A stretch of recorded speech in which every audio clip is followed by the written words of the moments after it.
In this video, we will show you how to replace your front inner tie rod end. On this Ford Flex, you'll have one of these located on each side of your vehicle. The process will be the same, and it's located behind your front wheel. Let's get into it. Okay friends, let's get started on our job. The first thing you want to do is safely raise and support the front of your vehicle so the wheel's off the ground with the suspension hanging.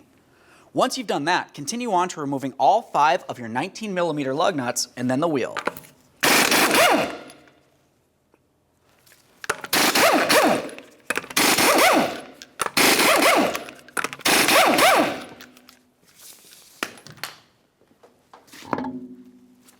Now that we have the wheel off, we have a nice clear view of our outer and inner tie rod end. In between the two, you're going to find a 21mm jam nut.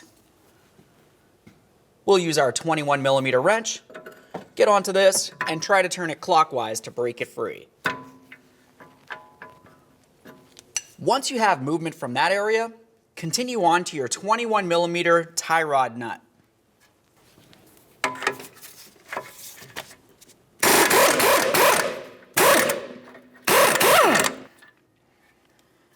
There we are.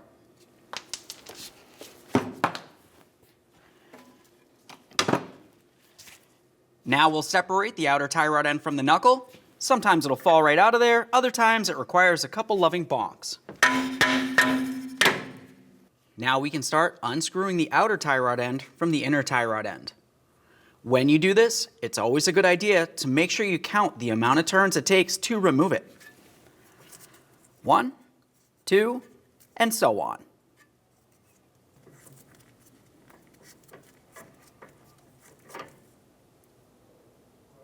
There it is, friends. Now that we have the outer tie rod end out of the way, we'll continue on to fully removing the jam nut.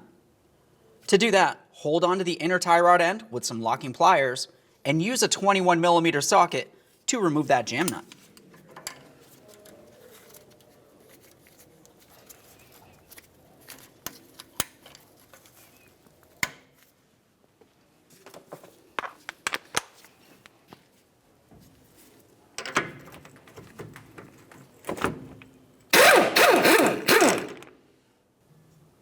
Now we can follow that inner tie rod end into the bellows boot.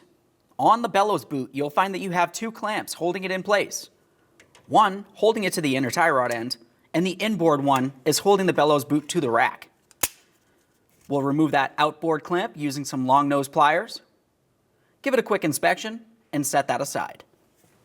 Now let's use a pry bar and follow that bellows boot all the way to where it connects onto the power steering rack. Down in this area is where you're going to find the mounting clamp.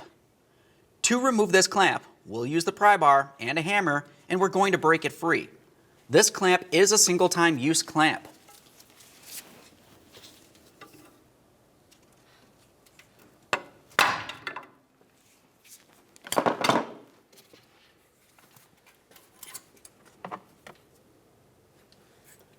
There's the edge that I grabbed onto with the pry bar, and then I broke it free. We'll set this aside for recycling. With both of those clamps off of there, we can start removing the bellows boot.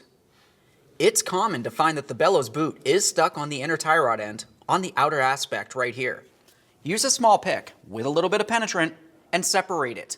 Once you have, you can remove that boot.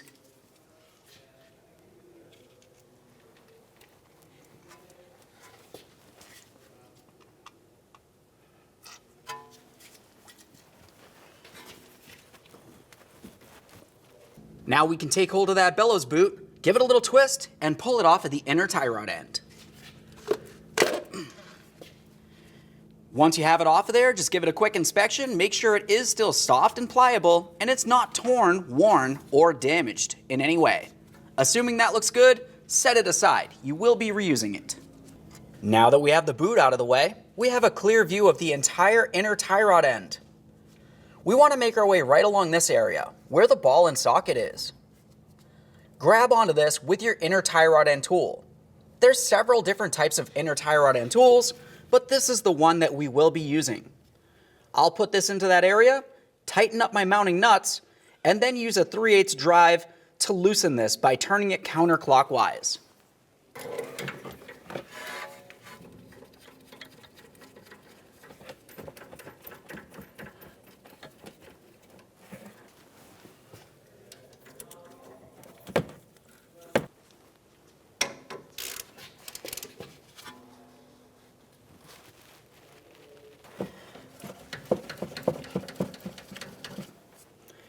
Now once you have this broken free, go ahead and remove the inner tie rod end tool and then turn your inner tie rod end counterclockwise to fully remove it from your power steering rack.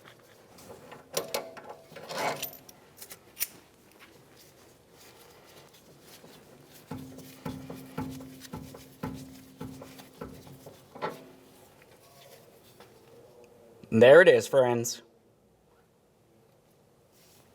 Okay, friends, now we can get ready to install our brand new inner tie rod end. Let's put this in position, carefully screwing it into the power steering rack, making sure that we do not cross-thread it and damage the power steering rack. That'll be a costly repair.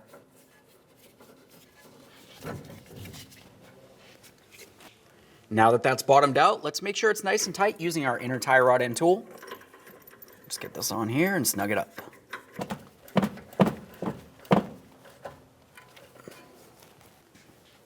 Now when you're tightening the inner tie rod end, it's important to make sure that you bottom it out and then take it just a little bit further. But you have to be extremely careful not to over tighten this. You don't want to damage the power steering rack.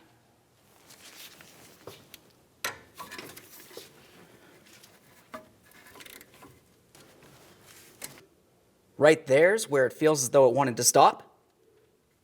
Just make sure it's snug.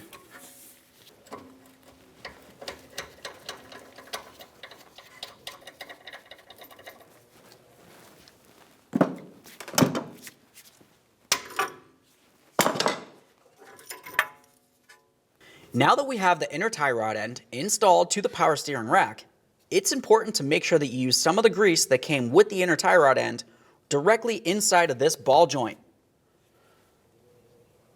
I'll just put some along here, rotate this around and put some more on the other side.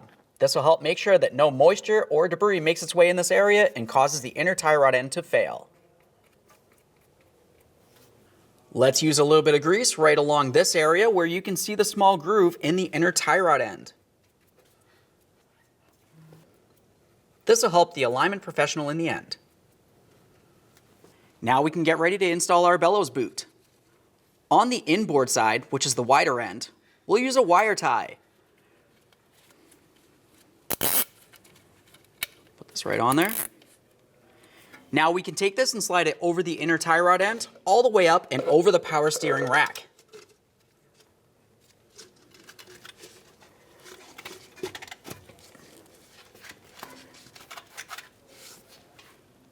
Once you feel as though you have that properly in place, tighten your wire tie and trim the end.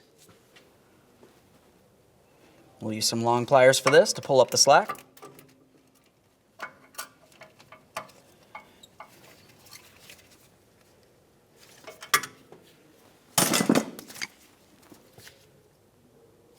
Cutters to trim the end. Make sure that's secured to the power steering rack. Continue on with your outer clamp. Now we can continue on with our outer clamp. We'll use some long nose pliers, give this a quick squeeze, and slide it into place.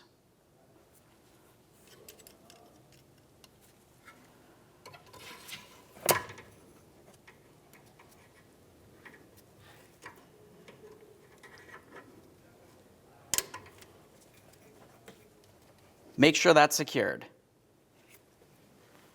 Now we can use some anti-seize along the threaded area of the inner tie rod end. Let's install the jam nut. We'll put this on approximately 3/4 of the way down the inner tie rod end. Now the next thing we're going to do is clean and inspect the threaded area on the inner tie rod end.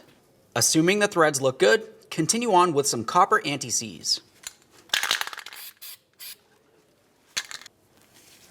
Now we can install our outer tie rod end. When we go to put this in position, make sure you put it on the same amount of threads as it took to remove it in the first place.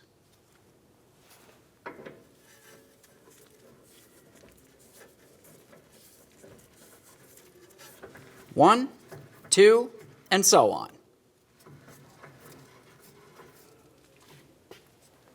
Now we can take that outer tie rod end and put it in place into the steering knuckle.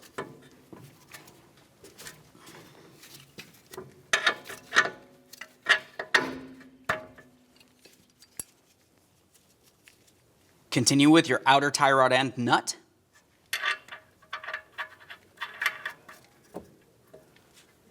To tighten this, we'll use a 21 millimeter.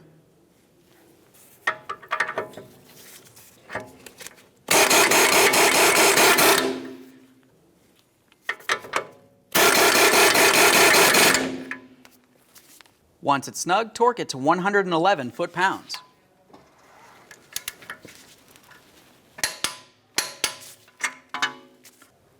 Continue on to your jam nut. We'll bottom this out against the outer tie rod end and then snug it up. To tighten this, use a 21 millimeter on the nut and a 1-inch wrench to hold the outer tie rod end.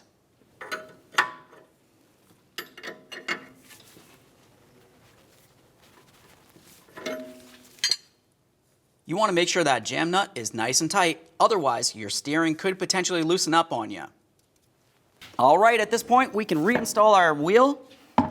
We'll start on each one of our 19 millimeter lug nuts, snug them up, get the wheel back on the ground, and then torque them to 100 foot-pounds.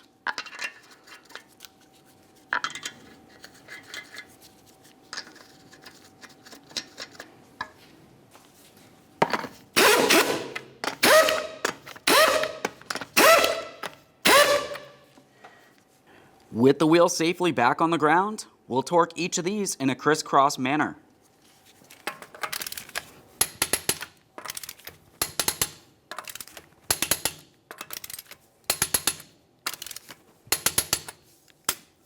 Torqued. All right, friends, the vehicle's back together. At this point, you can go ahead and hop inside the passenger compartment and take your vehicle for a road test down to your local alignment shop. Thanks for watching. When only the best will do, demand TRQ. The only company that lets you view before you do. TRQ is committed to offering the highest quality aftermarket auto parts that are engineered for peace of mind. Thanks for using and viewing with TRQ.